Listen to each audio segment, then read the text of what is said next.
Australia is currently screwed, and I really feel for you guys. This comes to us from Anthony Albanese, building Australia's future, the Prime Minister of Australia, and a whole bunch of other random stuff that he writes under that.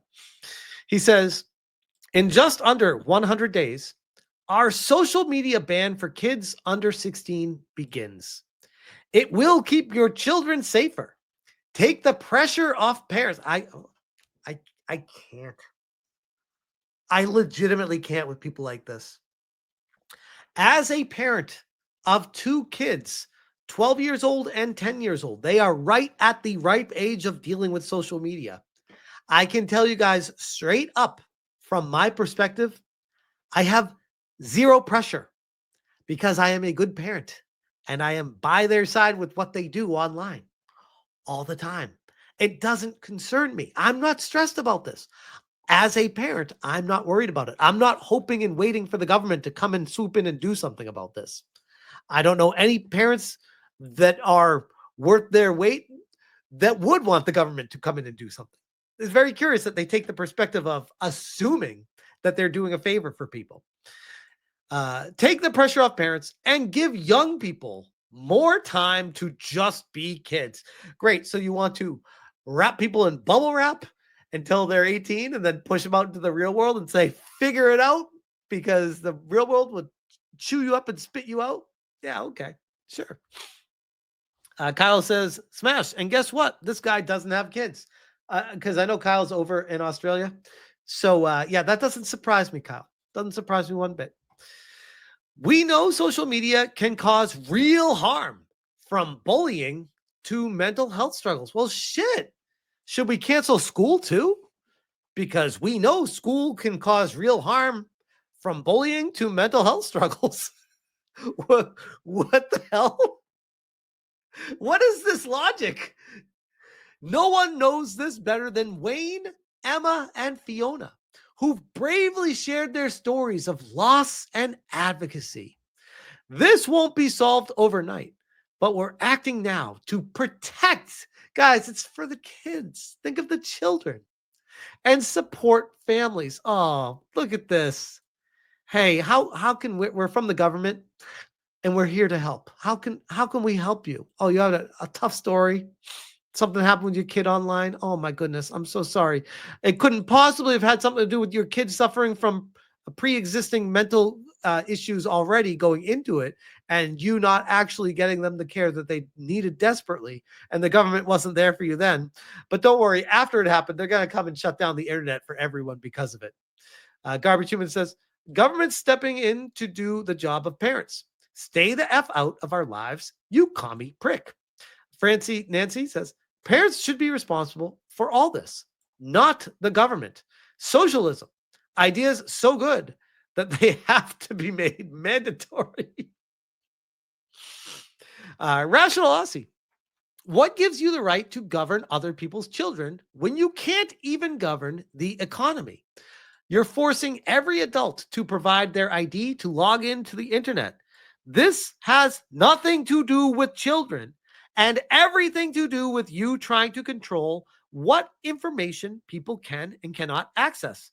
Given the government's excellent track record in securing private data, what assurances, I'm picking up your sarcasm, what assurances do you have in place when the data is inevitably hacked? Why do we have an unelected American bureaucrat making decisions about what free Australian adults in a democracy can and cannot read, write online? Why are you not answering any legitimate questions the public asks of you?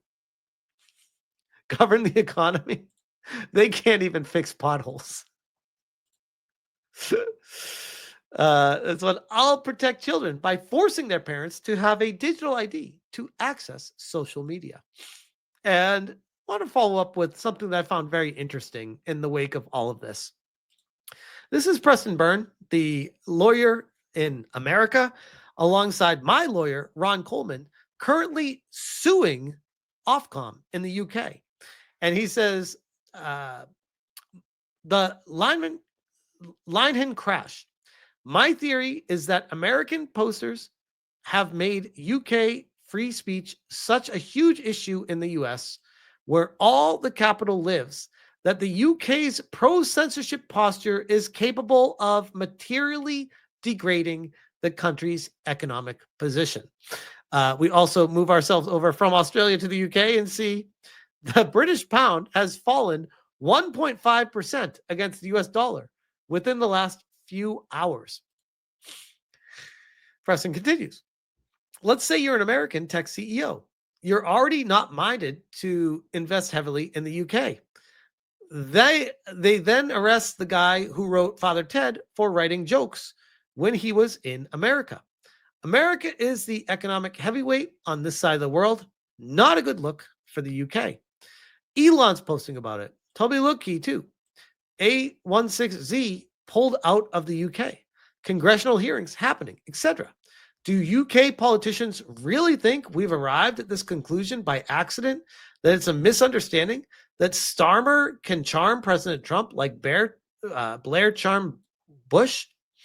I honestly think that global investors look at insanity like the Linehan arrest and see a nation so screwed up on its policy priorities that they immediately ask themselves, how can I short this? Which brings me over to this one. This is the police chief in the UK who will arrest you for memes. I'm not kidding. Is that, hold on.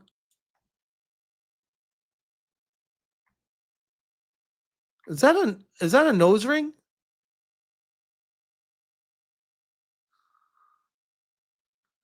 This is the police chief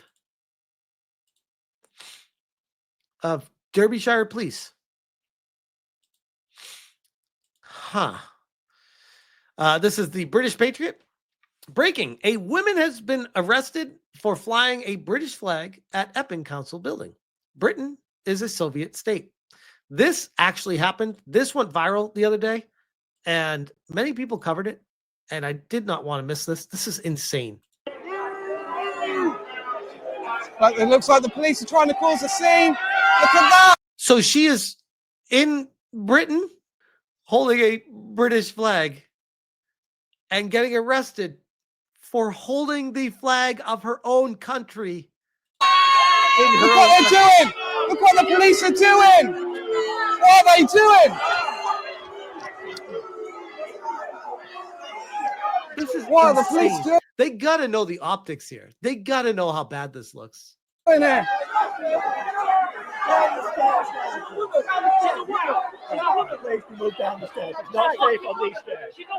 Seems pretty non-violent. What are they doing? Just for the public, guys. Have a look at this. And you got to wonder, when you start doing the research and looking around of everyone that's connected with all this anti-speech stuff, how it always goes back to the World Economic Forum and the people that seem to be tightly connected to it in one way or another, or at least politically. This comes to us from CMM. It said, Hillary Clinton, if social media doesn't moderate content, then we lose total control. Excuse me? Two questions come to mind. Who is we, and what are they worried they won't have control over? It's a very short clip.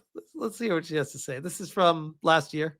If the platforms, whether it's Facebook or Twitter X or Instagram or TikTok, whatever they are, if they don't moderate and monitor the content, we lose total control. And it's not just the social and psychological effects, it's real harm. So they've gone on from it's real harm to think of the children. Now, everything we've talked about in this segment points to a one world government. This is United States. We talked about the UK. We talked about Australia. And they're all seemingly working right now behind the scenes and pushing this agenda of getting this universal ID to be a thing. In the face of where nobody asked for it or wants it, And anytime it comes up, people are saying, nah, I'm good. Or when they're saying, oh, we're here to help the parents that I'm talking to, and myself, who's a parent, says, no, I'm good. I don't need any of that. I got this, bro. You can get out of my life with this. I grew up with the internet myself. And the internet, by the way, back then was legit the wild, wild west. How many of you guys remember Heaven's Gate? Something you can't even talk about now without people being like, ooh, Heaven's Gate. Heaven's Gate was the cult with the whole Kool-Aid drinking and stuff like that. There were many things online back in the day that I grew up with. And as a child, I was like, I looked at it like, these people are fucking crazy. That's as a kid. I'm 13, 14, 15 years old. Like, man, these people are weird. That's how it works. So it comes from a place of how you're raised, how your logic works as a person, and trying to say, oh, we're protecting the kids. We're here to make sure that nothing happens to the kids. This is not going to do a damn thing to fix any of that at all. And some could argue it's not even broken. It's just life. And life can be a shit show sometimes. And it sucks. And kind of when you're here, you do the best you can while you're here. And if you have kids, you try to raise them the best you can.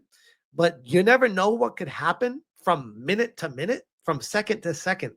And every day is a gift in a weird way.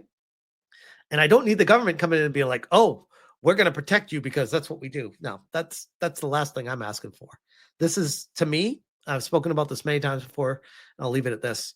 The universal ID thing is a verification thing. It's a grift to initially make money off of investing into these companies when they're seeded and smaller, and blow it up, force everyone pigeonhole them into using these companies, and then infinite money glitch unlocked for them.